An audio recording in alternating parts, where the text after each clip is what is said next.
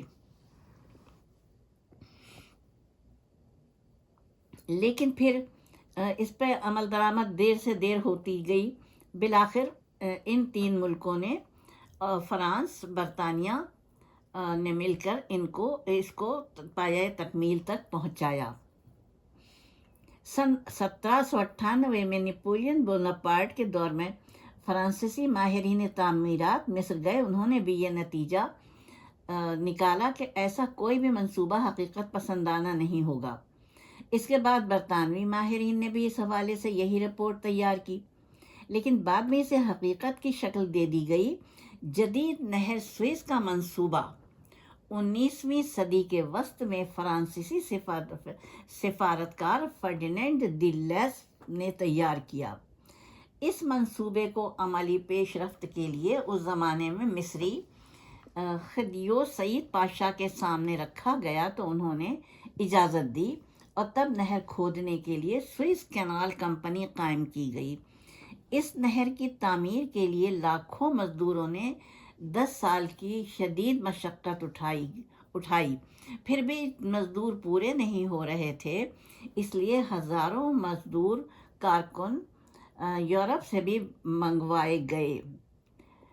اس دوران متعدد مسائل کا سامنا ہوا، حادثات بھی پیش آئے اور تنقید و مایوسی کا اظہار بھی کیا گیا، لیکن مصری حکمراں محمد سعید نے 1861 عیسوی میں بالائی مصر سے مزید مزدوروں کو بلوایا اور کام جاری رکھا۔ بالآخر نہر تعمیر کر لی گئی، اس لیے یہ عجوبہ ہے کیونکہ سمندر میں تیار کی گئی نا۔ سن 1869 17 نومبر کو اس جدید نہر کا افتتاح کیا گیا، اور یہ کام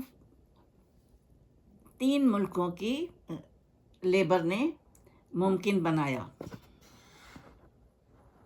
اب دیکھیے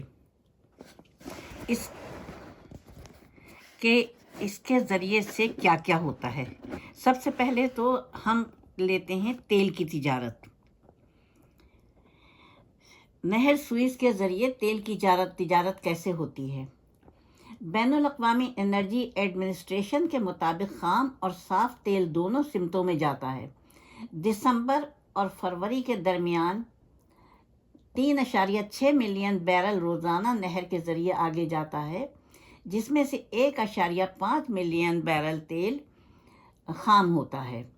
مشرق کی طرف خام تیل زیادہ جاتا ہے، تقریباً 1.1 ملین بیرل روزانہ جاتا ہے۔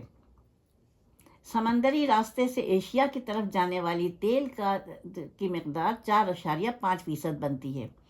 اس طرح تقریباً 4 لاکھ بیرل روزانہ مغرب خصوصاً یورپ کی طرف جاتا ہے۔ پچھلے سالوں میں صرف 9% یا 1.51 ملین ریفائنڈ پروڈکٹس بیرل روزانہ نہر سوئس کے راستے سے گزریں۔ امریکی انرجی انفارمیشن ایڈمنسٹریشن کے مطابق 320 کلومیٹر پائپ لائن خلیج کو بحر روم سے ملاتی ہے۔ اس کے ذریعے یورپ کو جانے والے تیل کا 80% حصہ جاتا ہے۔ سمڈ پائپ لائن کی صلاحیت 2.8 ملین بیرل روزانہ گزارنے کی ہے۔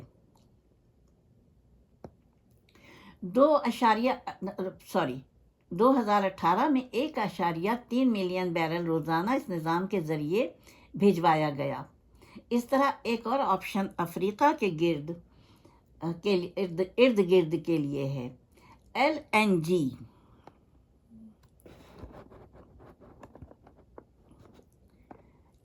جی کے لیے ایک اہم بین الاقوامی انرجی ایڈمنسٹریشن کے مطابق نہر سوئس 2020 کے دوران 6.8% یا 22 ملین ٹن عالمی ایل این جی تجارت کے لیے استعمال ہوئی۔ نہر سوئس کی تاریخ۔ بحیر احمر سے بحر روم کو ملانے کے لیے پہلی نہر فرعون کے دور میں 1887 قبل مسیح میں یا 1849 کھودی گئی، تاہم اس کو جدید نہر کی شکل میں 1869 میں دیا گیا۔ مصر نے 1956 میں نہر کو قومیایا، جس کے بعد اس کے شراکت داروں نے یعنی برطانیہ، فرانس اور اسرائیل نے مل کر مصر پر حملہ کیا۔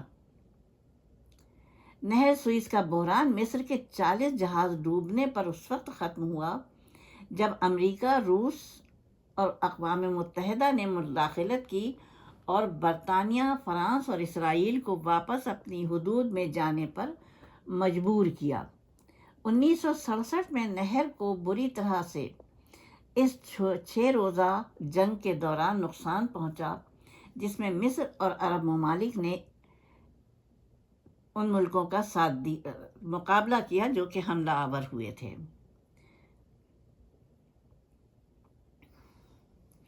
مصر نے سوئس کا مکمل کنٹرول سن 1975 میں حاصل کرنے کے بعد اس کو دوبارہ کھول دیا۔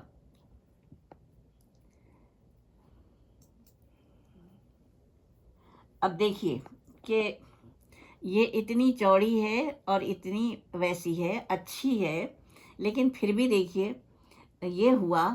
اب میں تھوڑا سا موضوع چینج کر رہی ہوں۔ جہاز جو پھنس گیا تھا اس کے لیے، جہاز ایک بڑی کنٹینر شپ تیز ہوائیں چلنے کی وجہ سے مصر کی نہر سوئز میں پھنس گیا، جس سے دنیا میں تجارت کی اہم شاہراہ پر ٹریفک رک گئی۔